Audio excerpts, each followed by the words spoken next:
everyone, my name is Haley Deaton and this is my presentation on ADHD. ADHD is attention deficit hyperactivity disorder. ADHD is a chronic condition including attention, difficulty, hyperactivity, and then impulsiveness. ADHD occurs in childhood and it can also continue into adulthood, even though in some cases that is very rare. Example of inattention, it would be failing to pay close attention, trouble staying focused on task or playing for young children, appearing to not listening, avoiding or disliking tasks, and forgetting to do daily activities such as your chores, and then being easily distracted. An example of hyperactivity would be fidgeting or tapping your hands and feet, being squirmish in your seat, having difficulty staying seated, constant motion on the go, and you cannot play or do activities quietly or for a long amount of time. You talk too much, and you can't wait your turn, and you tend to interrupt conversations. Low esteem, trouble relationships, and difficulty at school can be contributions to ADHD. Some students and children that have ADHD, even young adults, tend to have trouble relationships and low self-esteem, whether that be trouble relationships with a student, a teacher, siblings, a coworker. Symptoms are limited attention and hyperactivity, and there's only two different treatments for ADHD. There is any kind of therapy where you can express your emotions, and then there's also medication. This is a brain with ADHD and a brain without ADHD. As you can see, there is a good amount of differences in a brain with and without ADHD.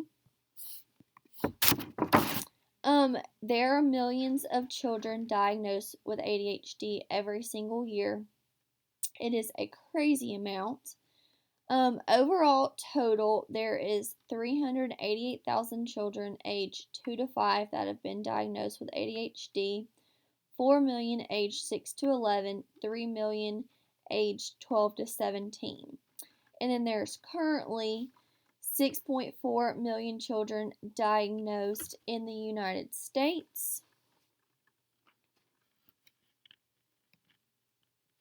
The number for ADHD has increased over the years. There was a small gap where it didn't increase. As you can see, from 2003, there was 4.4 million cases of ADHD.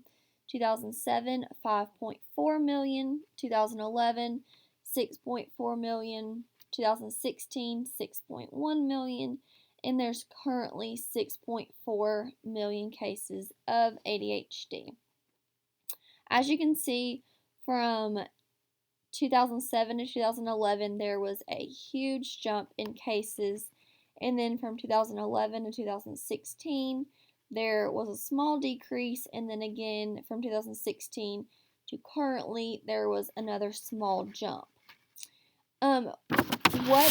What doctors have came up with is the cause of ADHD. There's no real cause, or there's no definite cause.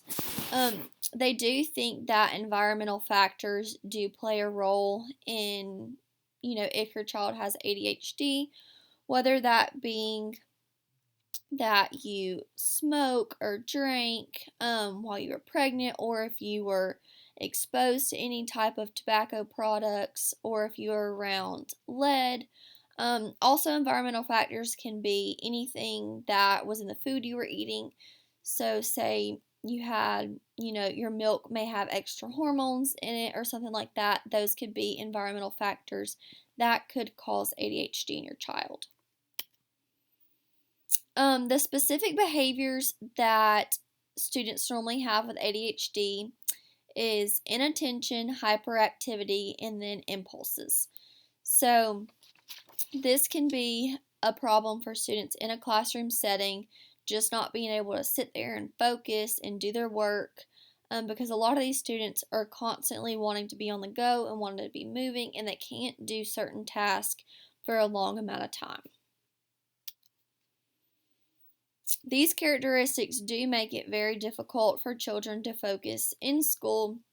It's hard for them to meet expectations. They can't stay on long tasks. They don't work well with others most of the time.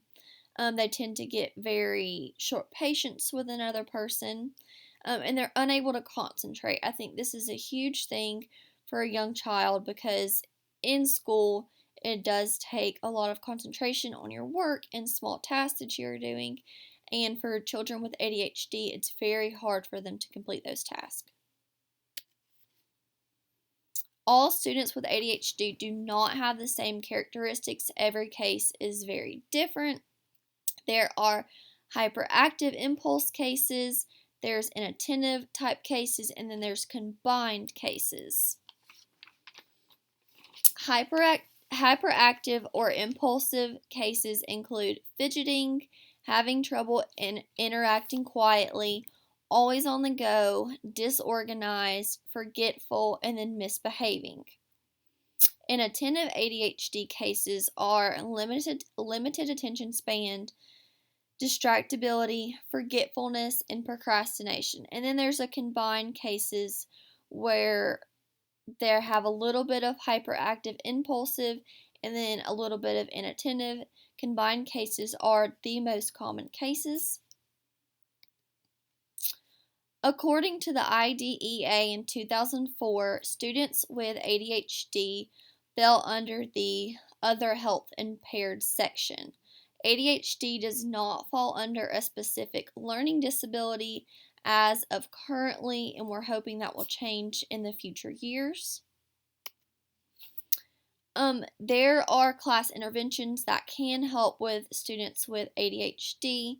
Peer tutoring is a huge one for other students to be able to help a child, with their work. Incentives such as stickers, treats, candy, anything like that. Scheduling, I know that a visual schedule with the students I've worked with has been huge. And then, also visual schedules help a child, say, okay, we're going to early breakfast at 9, we're going to lunch at 12:30, we're doing math at 1, stuff like that, so they can stay on task and organized. And structure is a huge thing. Structure and routines is what a child or even an adult with ADHD needs. And these are my resources. Thank you.